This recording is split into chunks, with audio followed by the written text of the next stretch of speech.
Do not be alarmed. We have taken control of your radio to bring you a message for all mankind. Looking for better value house insurance? High House Insurance don't pay to be on comparison websites, so your premiums are better value. Try us and see. For a free, no-obligation quote, call 606 552. High House, local, reliable insurance. High Street, Selsey.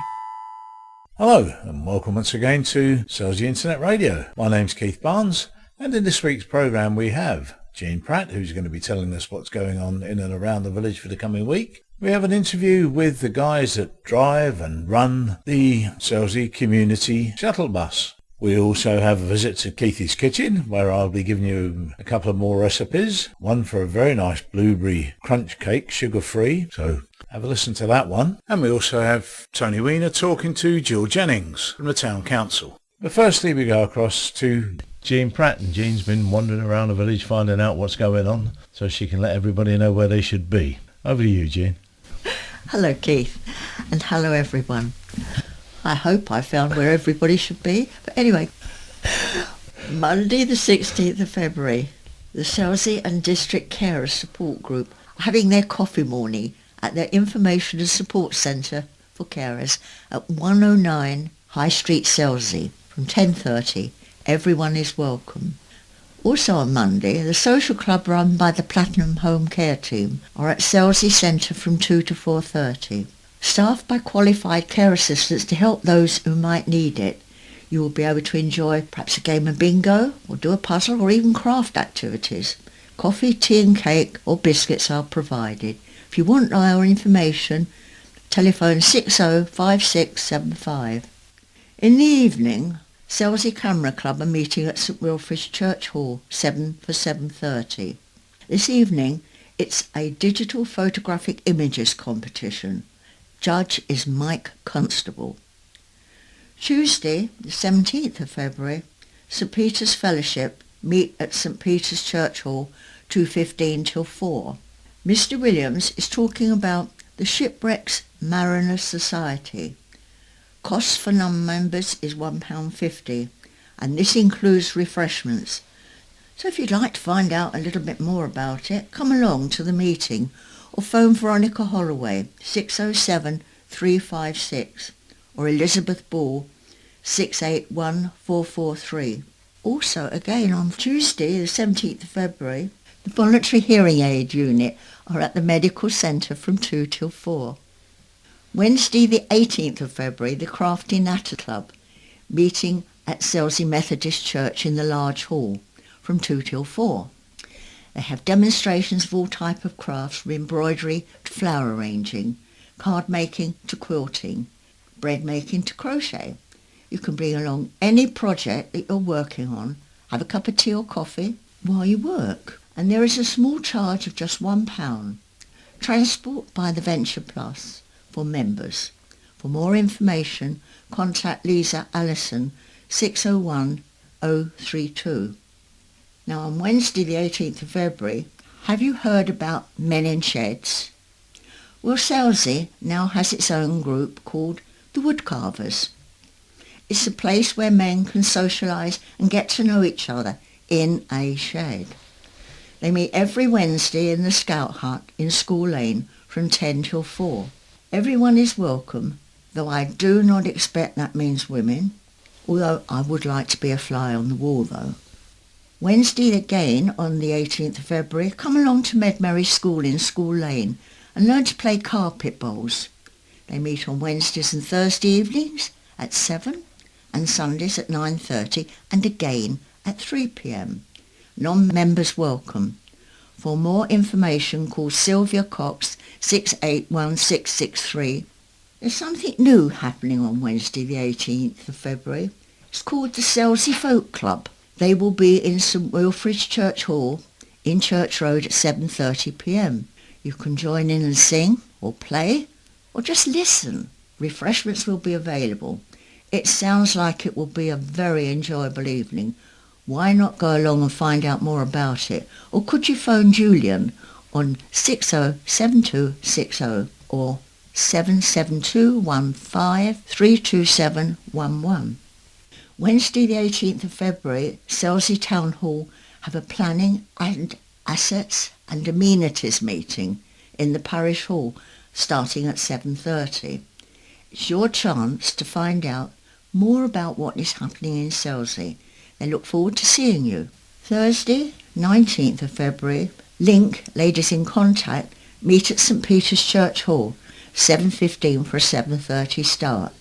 Meetings normally finished about 9 p.m. The speaker this month is David Wrigglesford, who is talking of the amazing vital work that the Sussex Air Ambulance thankfully provide. The cost for the evening is £1.50, which does include coffee or tea and a free raffle ticket. The Venture Bus is available for members, so if you want more information, ring Mary Grantham 604 718 or Beryl 603 750. On Thursday the 19th of February, there's a whist drive in the evening, starting at 7:30 at the Selsey Club, Cox's Road. Friday the 20th of February, the Derby and Joan Club meet at St Peter's Church Hall 2 till 4. Why not go along and have a cup of tea and a game of bingo? For more information, call Jill Evenden 604 187. Saturday the 21st of February, the Venture Club adjacent to the car have a garage sale from 9 till 12, and also the Selsey Scouts charity shop in School Lane will be open from 10 till 12. Now on Sunday the 22nd of February, there's an invitation to go along to the Methodist Church Hall from 3 to 4:30 and have tea. The venues do not mean that there is a religious bias, they are simply available spaces in which to meet. Transport can be arranged if you're able to attend. Phone 201 616. That's all for this week, and goodbye and thank you for listening. Back to Keith. Well, thank you for that, Jean. There should be something there for everybody. And although it's earlier in the show than normal, it's that time again.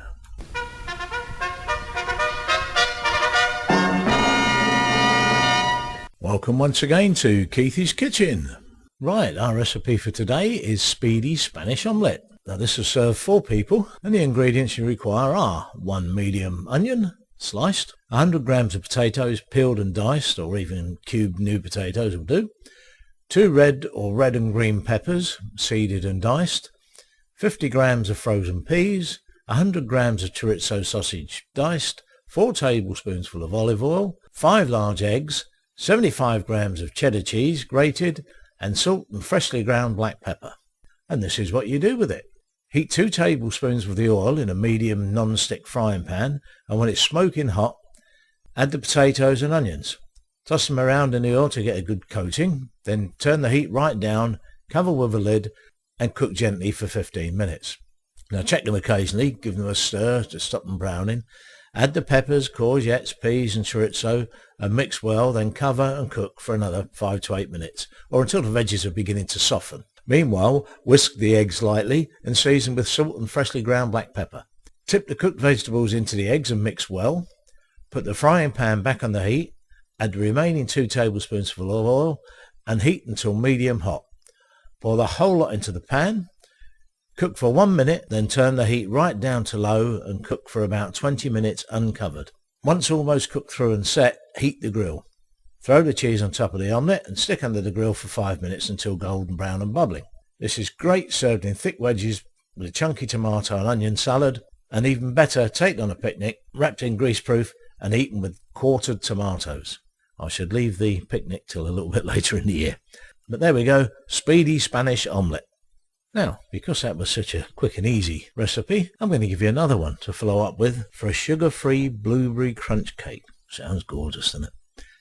Right, what we need to this is 175 grams of unsalted butter, melted and cooled, 250 millilitres of milk, 3 eggs, 1 teaspoon of vanilla extract, 40 grams of granulated sweetener such as Splenda, 2 teaspoons of baking powder, 375 grams of plain flour, 250 grams of fresh or frozen blueberries, 30 grams of brown sugar substitute such as diabetes. This can be found online. 95 grams of plain flour, 2 teaspoons of ground cinnamon, and 115 grams of unsalted butter softened.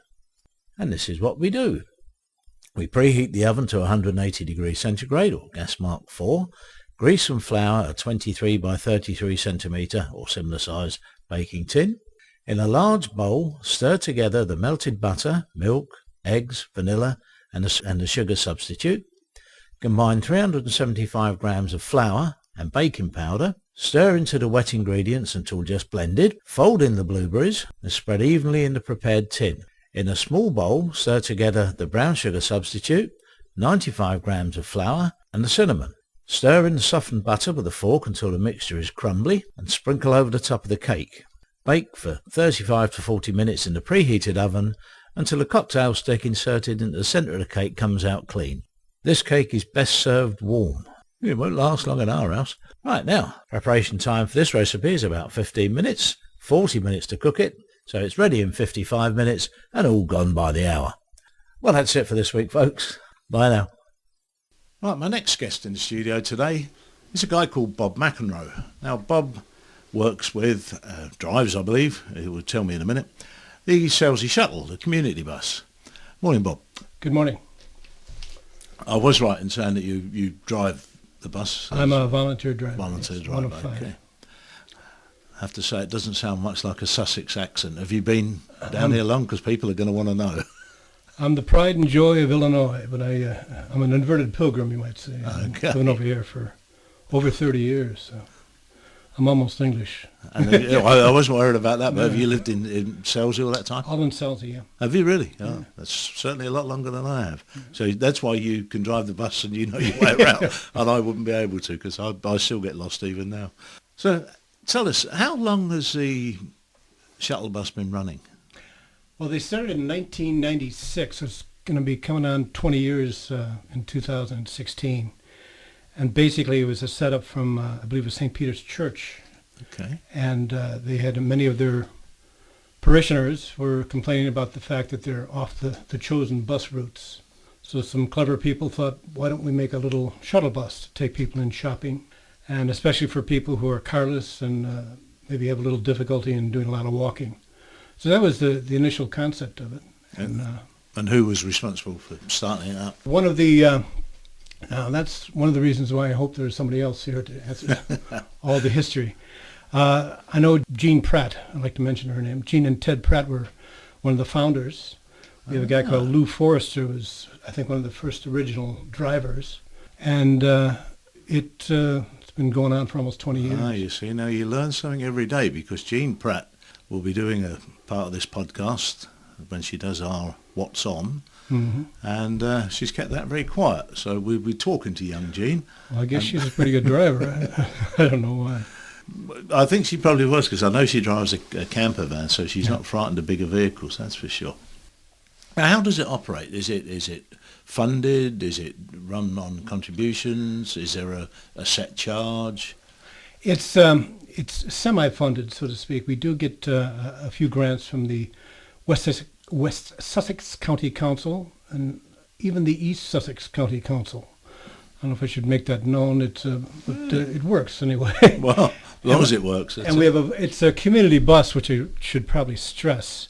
It's for all of the community, though the majority of our clientele are perhaps in the autumn of their years, like myself. So it's me. Yeah, me. Yeah. So it's geared for people who have difficulty perhaps getting onto the main bus route, do their shopping, and we do a set route, a set of 4 routes. Oh, I see.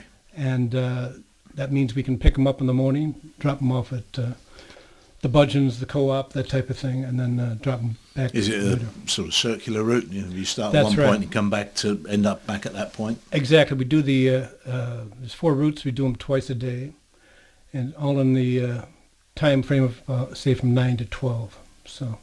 And you run to a timetable as well. That's right. Yeah. Those can be available at the library. Okay. And just ask a bus driver. We have access to them. Yeah, and so people do know when the bus is due and when it's going to be Yes, coming along. yeah, and they can kind of gauge their coffees and their gossip. It's turning into kind of it's a social affair for many of the elderly people who are on there. I'll probably catch hell on that one, but it is at the. But it almost sounds like a mobile meeting room. Exactly. You name the gossip, I can tell you what's happening in Selsey. Yeah, as you said, nobody probably knows any better than you. If you're driving that bus, you must know everything that's going on, I would think. How do you go about recruiting drivers? I mean, assume that you need more drivers or more people to help out. Do you need a special license to drive? No, you don't. I believe it's called a D license. If one of the benefits, I think, of living in Selsey is it's very community minded. One of our last drivers was I believe the venture bus had an excess number of drivers, volunteers for some, and they pushed them on to us, which I thought was a lovely thing to do. We're not competitors with venture bus. They're a very august organization. So that worked out well. In other words, it's all volunteer drivers. We meet once a month down at the Selsey Center discuss the world's problems over a couple of beers, and we haven't found any solutions as yet, but it's a good time. The solutions are important, aren't they? No, it's a discussion. The whole scheme of things. Yeah, exactly. It's a discussion taking part. Yeah.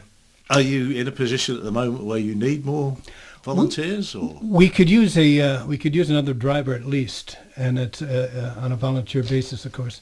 It's only, when you think of it, only 3 hours a day, from 9 to 12 I have the Monday run this week. We also do a special run on Wednesdays to the wilds of Chichester, and this is good for people, say, who have trolleys, and they can put their trolley in the back of the bus, and that's usually full, and we charge £2. I know times are tough, but it's useful because we can pick them up their own home and drop them off. And especially for people who are slightly impaired in walking, it's a bonus. It's almost a taxi service as opposed to a bus service. Exactly, yeah. And what about weekends? Does it run at weekends as well? Yes, it can do, as I say, for private hires. We have had many situations where organizations like the Royal Navy will have a due in, say, Portsmouth or so, and the RNA will rent our bus. And, it's useful. We even had birthday parties and wedding parties, take them into Chichester and some of the more. So the buses can be for hire. Exactly. With the and that, I suppose, raises funds towards keeping them running. It all kind of helps with the upkeep and maintenance of the bus. Now, also with me is David Gate, who I believe is a controller, and Fred Basson, who's one of the fat controller, he said, hardly, and Fred Basson, who I believe is another driver. Yep. And they've joined us as well.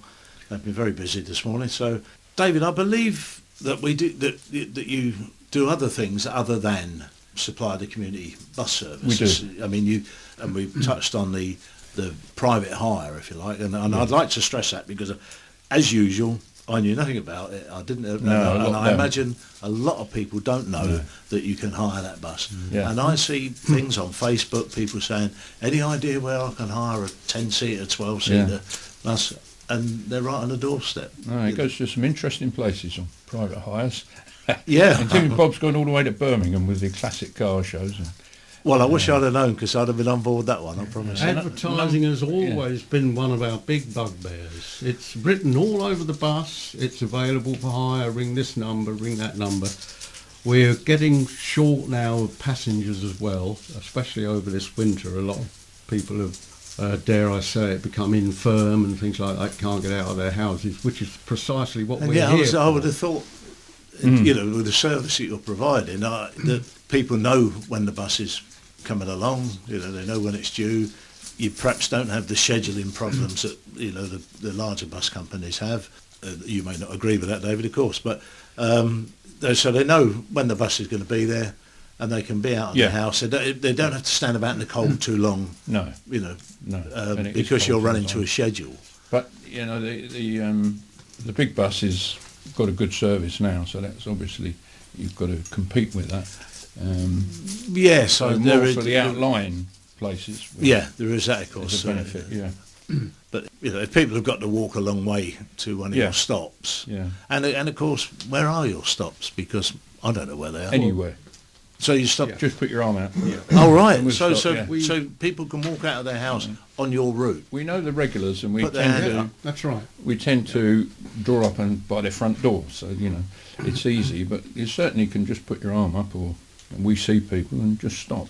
Not a problem then. Oh, that's brilliant. Then I can't understand why your figures are dropping off, because you are more or less a taxi service. Our clients drop off really, and it's getting replacement clients. Yeah. Well, I suppose we're a bit like a production line in sales. Yeah. As far as that goes, It's a fact of life. Well, it is. Yeah. But, We often have people inquiring, and they say, "Do I have to be a member?" And there is no membership, unlike the Venture Club. which you I have was to going to be say, a I member. understand that the Venture bus, so But I can see where they're coming from, because We are a bus service that attempts to avoid the stagecoach routes. We go around all the back alleys, basically, and try to pick people up. But as I say, there's this attitude that, do I have to be a member, and do I have to be a certain age? The answer is you don't have to be a member. A member of the human race is all you have to be, really, and live in the Selsey area. And if you get a timetable from us and work out when the bus comes in your local area, not necessarily right to your front door, all you've got to do is stand out there and hold your hand up. We'll stop and welcome you. couldn't be aboard. much easier than that, could it? Have you got a web page or website that people We can do. visit? It's obtainable through the local council website. We're hosted on there. Ah, I see. So if people want to get more information, because it seems to me, like many things in Selsey, that the information's there, but a lot of people don't know Got where to to dig find it it. out, yeah. And of course, right. bearing in mind the community that we are, not everybody's got access to computers. No. No. So if the information is computer based, which most information nowadays is, Yeah. of course, some people are not going to be able to find it. I'm very surprised that it doesn't spread by word of mouth, because things in Selsey do spread by word of mouth rather quickly. Well, we leave leaflets in supermarkets. We also, last year anyway, took part in the parade around town, August bank holiday weekend, advertising out. We're handing out timetables, but it appears that no matter how much work we do, the word doesn't seem to get out. No. People probably look at the timetable, and I must agree it is a little bit complicated looking at it to start with, but it's only a matter of sitting down for a few moments and sorting it out. So it would appear, like many other things in Selsey, that people assume that you know about it, and that's probably why the word doesn't get out. My experiences over the past 3 weeks on this show is that there's a lot of stuff out there, and I've been here 8 years, and I don't know about most of it. Yeah. So people just assume that, well, you must know that the community bus, it runs past here twice a day, but they don't, and people don't know, and getting the information out to them is the difficult part, and we are fully aware of that, and it's something that we suffer from as well. So hopefully, if this gets out and word starts to spread, your figures will go up, and We hope so, yeah. you'll have people sitting on the outside and on the roof of the bus in the summer, a la India or somewhere, as they do. Works for them. But it's not only the route, it's the, Church Norton, Bob said. I'm sure more people would want to do that. The people take their flowers and look Tend to after the graves. graves. We give them a hand and they come back. But, there's only half a dozen maybe. And then on the Wednesdays it goes into Chichester, of course, and it covers the hospital and the swimming pool and Which I'm sure wherever you want. I'm sure people didn't know about. No, The Church Norton thing seems a brilliant idea, because it is. it's a lot further down that lane than you Yeah. think. Oh, yeah. If you wanted to be walking down there, It is a long way. You'd think twice about it, and We did have a problem with parking and turning the bus round. But Yes, we I seem to can have solved imagine. that now. I can imagine. Yeah. But Church Norton Church is just a fabulous place just to sit and be quiet. Absolutely. And if somebody wanted to do that, I'm sure they'd be allowed on And the of bus. course, and it goes to the hospital as well on a Wednesday, which is quite useful if anyone wants to go to the hospital. Yes, You indeed. can have an hour and a bit with someone you're going to see, and you get door to door back. Well, and what's the charge for going to the hospital? Is there a charge? £2 £2. return.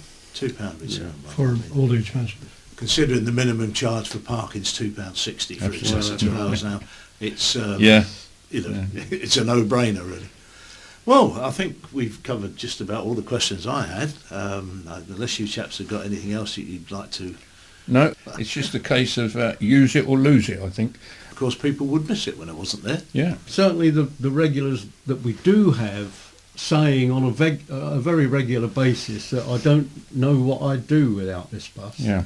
Because we concentrate on the areas that the stagecoach doesn't go anywhere near. The private hire side of it, is there a phone number that people... 605353. 605353. Well, there you go. Once again, it's written on the side of the bus.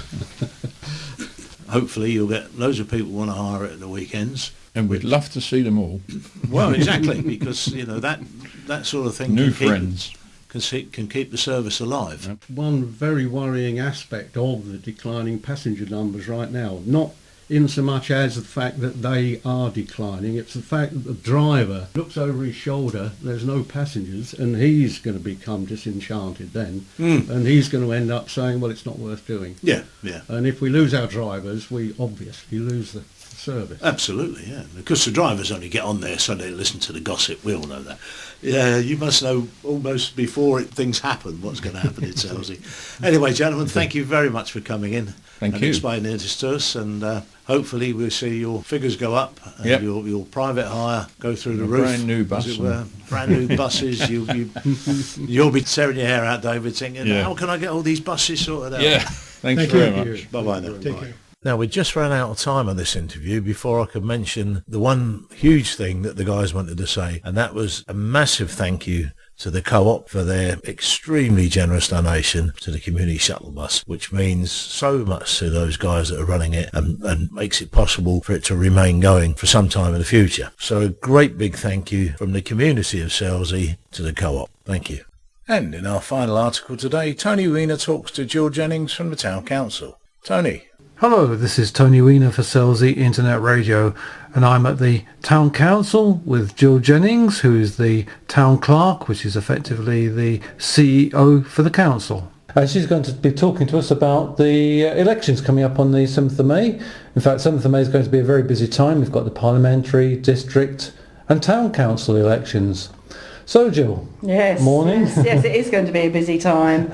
Yes, the elections, certainly for the Town Council, come round every 4 years. We're saying with the parliamentary ones, and it does tend to be on the same day, so it hopefully gets people out to vote. But yes, we've on 7th of May, so there's 2 polling stations in Selsey, one at the Town Hall and one at the Selsey Centre. So it's at the stage there where the Town Council, there are 14 members at the moment on our Town Council. All the current ones will retire. And then, yes, we're hoping that some people might stand and become a town councillor. Okay, so people might be interested in not exactly, but perhaps generally, what does a town councillor do? Well, the town council is the grassroots level of council. Mm-hmm. People obviously get confused sometimes that there are so many different levels, but we are probably the most important because we are amongst the community. Hopefully we have an idea of what's going on. But just to give you an idea, what the town council itself is responsible for, we look after all the open spaces and the recreation areas in Selsey, 2 allotment sites. We have 2 buildings, this Town Hall and the Selsey Centre. We've also got the Warner's Yard toilet block, the bus garage in Warner's Yard, some bus shelters. We contribute to the CCTV in the town. We do things like the Selsey in Bloom competition.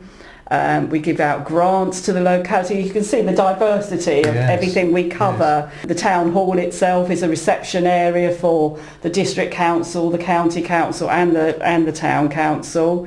We have tourist information leaflets, we have public computers. So it just, the list goes on and on, that what we are responsible for. So as a councillor, as a body of the council, you are responsible for all these things. Mm-hmm. So basically you're helping to make the policies of how the council is run.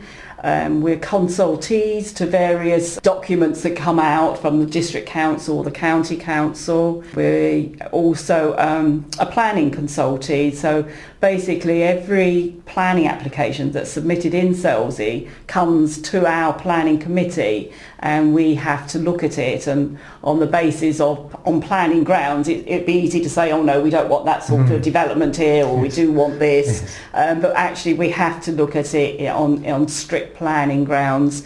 And so our planning committee would support or object to something on planning grounds, and then that goes back to the district council. Yes, what else? As I said, Playgrounds? the playgrounds. Yes, we've got 4 playgrounds. We look after the skate park, the BMX track, absolutely. the mugger pitch. And we have a team of maintenance guys that go out and make sure that the litter is picked up every day, the areas are maintained and looked after, all the grass cutting in the summer to all the parks.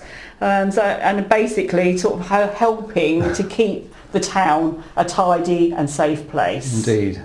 Okay, so anybody that might be thinking of standing as a councillor may well have a full-time job. Yes.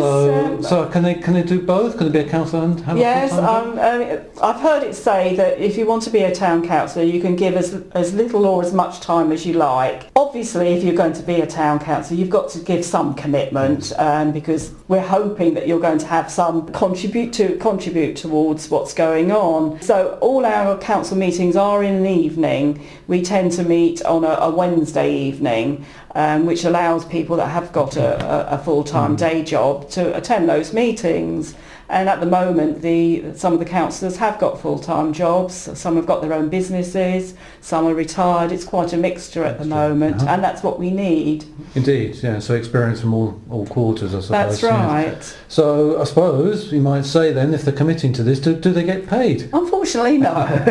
You have to be committed in a voluntary way. That's right. No, a lot of people are wanting to give something back to the community, to have some say in the community, to contribute, and to contribute their skills, business skills, personal skills, and expertise. So unfortunately, no, you don't get paid, but you get satisfaction from of being part of the community. Okay, so well, you mentioned there that people got their own skills. Everyone's got some qualifications, some skills. So, but people may be off-put by the problems that they don't think. Well, I've never been a councillor. I don't really know what's involved. Can we offer training? Yes, I mean there is the very basic training of what a councillor cannot do, and this training is provided by an association of local councils. So yes, the training is provided by Association of Local Councils, so it's geared specifically for local parish and town councils. So that's the basic training. Also, usually when a new council come on board, there are councillors that have come before, before and are there to help and obviously support and mentor anybody new. And obviously, if anybody wants to come and have a chat with me, I'm quite happy to talk it through and give people an idea of what it is all about. There we are then. No excuses, ladies and gentlemen. Do come forward to help our beloved town.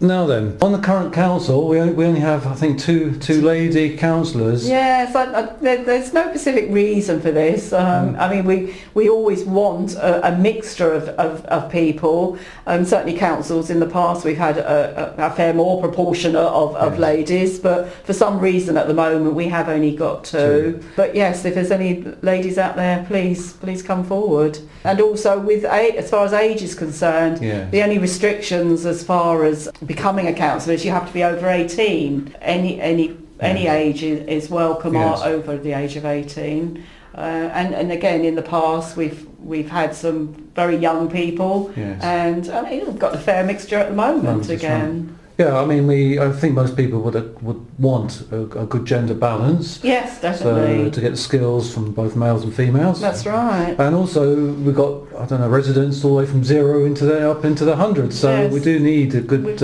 age distribution to represent more young people. Oh yes, definitely. I mean, you mentioned the playgrounds, the skate parks and so on. So we do need people who have those sort of interest. Now then, is the town council political? Do people sit left and right of the speaker? No. Our town council is not political at all, and politics don't come into any of our decisions. There are some town councils and parish councils around the country that are political, but we definitely aren't.